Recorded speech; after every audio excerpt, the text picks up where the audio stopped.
ASAP Rocky's shooting trial opening statements might prove he might go away for life. Watch now and see if your favorite rapper is at risk. Did you see anything or you just heard it? Yes. No, we watched it. Okay, what did you see? There were four men, and they were kind of fighting as they were walking along Argyle, and then they turned left onto Selma. So we heard yelling, and they started running, and they turned left into the back lot apartments for El Centro Apartments. Now, the four men that you see on that screen will be the four men that we'll talk about in a minute. They were the four that were at that location. ASAP Rocky might be cooked, bro. Oh, God. He's gone forever. Riri, call me. No, too soon. My fault. My Someone. I wanted to start off by, on behalf of myself, Mr. Lewin, I'm sure on behalf of the defense too, and all the court staff, we all want to thank you so far for the time, attention, and candor that you gave to us during jury selection. We all understand that was a long process, and we appreciate your attention.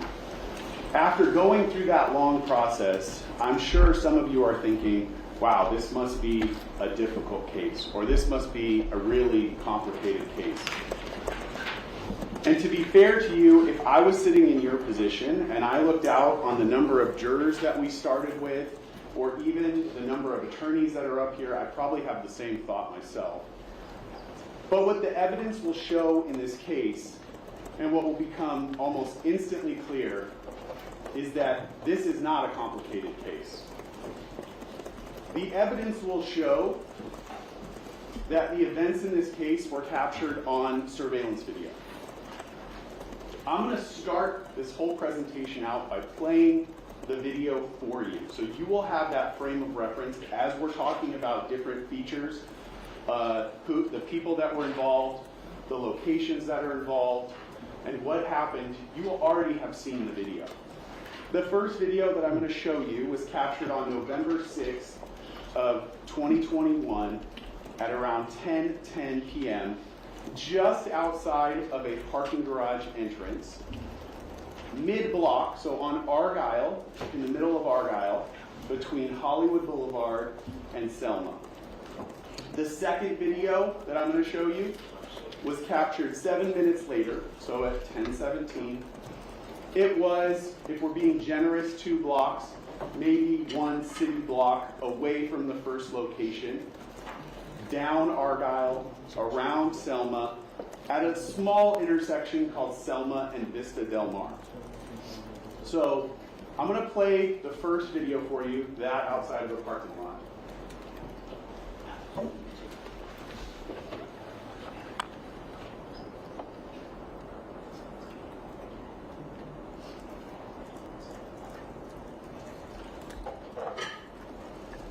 Now I'm going to move to the second location, that at Vista Del Mar and Selma, and I'm going to pre-warn you, it's a little small, it's at a distance, so you're going to want to focus your attention at the top left-hand corner.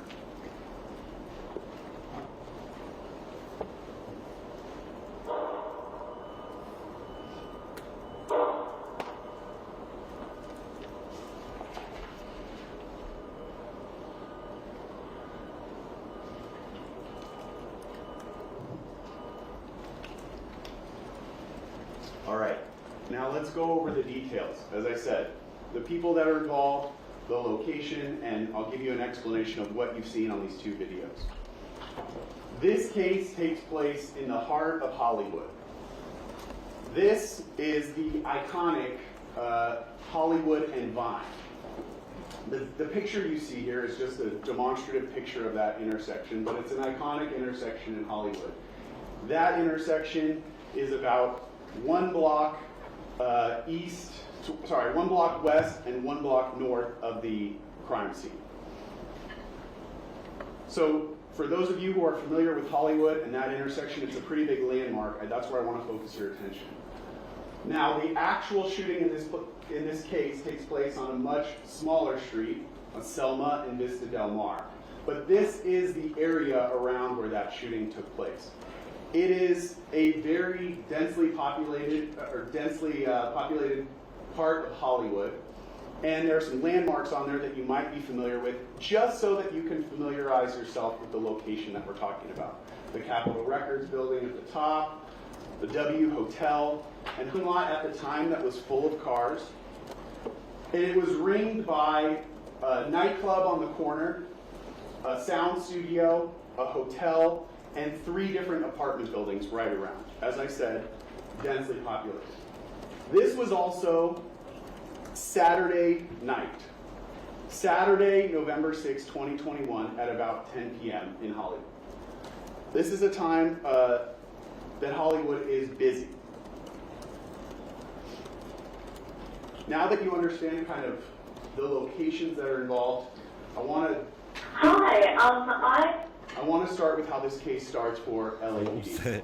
Hi, I live in the apartment on the corner of Argyle and Selma in Hollywood, and there's just been a shooting. So at 10:18 p.m., LAPD receives this call, that there's been a shooting at the intersection of Argyle and Selma. The call continues though. Did you see anything or you just heard it? Yes. No, we watched it. Okay, what did you see? There were 4 men, and they were kind of fighting as they were walking along Argyle, and then they turned left onto Selma. So we heard yelling, and they started running, and they turned left into the back lot apartments for El Centro Apartments. Now, the 4 men that you see on that screen will be the 4 men that we'll talk about in a minute. They were the 4 that were at that location. ASAP Rocky might be cooked, bro. Oh, God. He's gone forever. Riri. Call me. No, too soon. My fault. My And someone pulled out, the guy in the black sweatshirt pulled out a gun, and he shot, and I think the guy who shot was blue.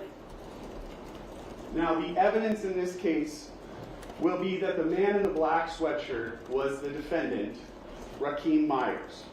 That evidence will be uncontradicted. As you have heard throughout jury selection, Mr. Myers is an entertainer, and he goes by the stage name ASAP Rocky. You will hear other nicknames that he is referred to in the evidence in this case, including Flacco and Luigi. At the time of this crime, Mr. Myers was 33 years old. He has his own company that I believe is referred to as AWGE, A-W-G-E, that you will hear referred to in the testimony in this case. And as we've talked about, his significant other is Rihanna. Go. The victim in this case is a man by the name of Terrell Efron. And Mr. Efron, you will hear, was also a member of the ASAP collective, and he went by the nickname ASAP Relly. Mr. Efron was also 33 years old at the time of this crime. And what you will hear from Mr. Efron is that he was friends with Mr. Myers well before this case and well before even Mr. Myers was a famous individual. That essentially, I believe they met in high school and grew up together. He has known Mr. Myers 18 or 19 years at the time that this shooting happens. And you will also hear that he, too, at the time, was working in the music industry, and he had his own company called Shut Eye Entertainment. ASAP Rocky might be cooked, bro. Now, I mentioned it already, but to Really gonna be put on a finer stand. point on it, the group that both of these men were members of is called ASAP. It doesn't stand for what you probably thought it did when you walked into court. It's an acronym for Always Strive and Prosper. It was formed by high school age kids in Harlem, New York around 2006. They call themselves a collective. You will hear are rappers, producers, music video directors, designers, people that have different artistic pursuits that essentially work together. And there are many members of ASAP. The ones that you will primarily hear in this case are obviously Mr. Mayers, the victim, but also the two friends that were with Mr. Mayers at the time this happened. And they go by ASAP Ills and ASAP 12E. And I will just pre-warn you that 12E gets spelled a bunch of different ways. It's not always consistent. And there will be one last member that you'll hear about briefly who goes by the stage name ASAP Bari. Sometimes people refer to him as Young Lord.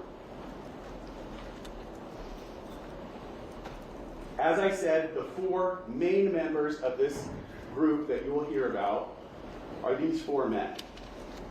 The victim is on the far right, Mr. Efron. The defendant is the next person to his left. As I said, ASAP 12E, his given name is Jamel Phillips, and the last is Elijah Ulanger, who goes by ASAP Ills. And these were the four men who were present at the time of both of these incidents. Now I want to take you to that weekend, Saturday night in Hollywood. There was actually at the time a music festival or concert series going on known as Complex Con in Long Beach. And you will hear that Mr. Mayers was to be a performer at that event the day after the shooting, the Sunday, November 7th. Now, although I told you that Mr. Mayers and Mr. Efron were close at one point, you will hear that throughout their relationship there was tension between the two of them. And that tension was essentially building up to the night of November 6th, 2021. You will not hear all the reasons why there was tension between the two of them, but we will get to the point the day before this shooting, November 5th, 2021, when that tension kind of comes to a head.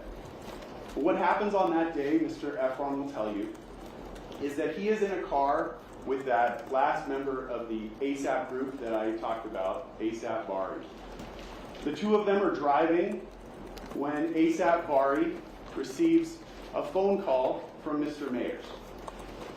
And ASAP Bari takes that call on speakerphone, so Mr. Efron, who's in the car, can hear both sides of the conversation. He can hear Mr. Mayers, and he can also hear ASAP Bari. And in the course of that call, Mr. Efron, the victim, heard the defendant saying these rude and aggressive things about him. Mr. Mayers at the time does not know that Mr. Efron is in the car with the victim. This leads to the next day, November 6, 2021. You'll hear that Mr. Efron was in Los Angeles working with one of the artists that he managed. He was asleep around 9:00 p.m. when he started receiving a series of urgent messages from not only from Mr. Mayers, but from the two other men that were with him, ASAP Ills and ASAP 12. And you'll hear that he received a number of calls kind of back to back to back from the three of them. Now, he didn't answer those calls because he was sleeping, but when he ultimately woke up, he saw that he had a number of missed calls. He also received text messages from Mr. Mayers that were aggressive, seeking a confrontation with him, asking him where he was. Mr. Mayers is on the left side of this conversation. Where are you at? Let's get to it. Stop ducking my calls. The messages that the victim's receiving are instantly aggressive towards him. So you will hear from Mr. Efron that he called the defendant. He was groggy because he had just woken up. They had a conversation and they agreed to meet outside of the W Hotel in Hollywood. Mr. Efron will tell you that as he went to that meeting, he was of the frame of mind that he and Mr. Mayers were going to have a confrontation. that he believed they would argue, and that ultimately this would lead to kind of repairing their relationship. So they would each be able to speak their piece and essentially fight like brothers do, and that it would ultimately bring them closer together. They would repair sort of the issues that they each had with each other. So that's how Mr. Efron is going into this meeting. Now, let's talk about the location where they meet, this location just outside of the W Hotel. You're going to see this map throughout this case. So I want to take some time to walk through it with you so you understand the various features that are depicted here. On the left side of the screen is Argyle Avenue. On the bottom of the screen is Selma Avenue. And on the right side of the screen is El Centro Avenue. Now you can't see it in this map, but if the map were to continue off the top of the screen, Hollywood Boulevard would be just above that. In the middle of this map, I ain't gonna lie. From the first day, opening statements, A$AP Rocky looked cooked, bro. He should have took the plea deal. 180 days, a little probation. They got him they got a witness that got from an apartment somewhere nearby, and the victim is going on the stand. And his defense is, it's a prop gun? Good luck, birdie. Till the next one, I'm out. Peace.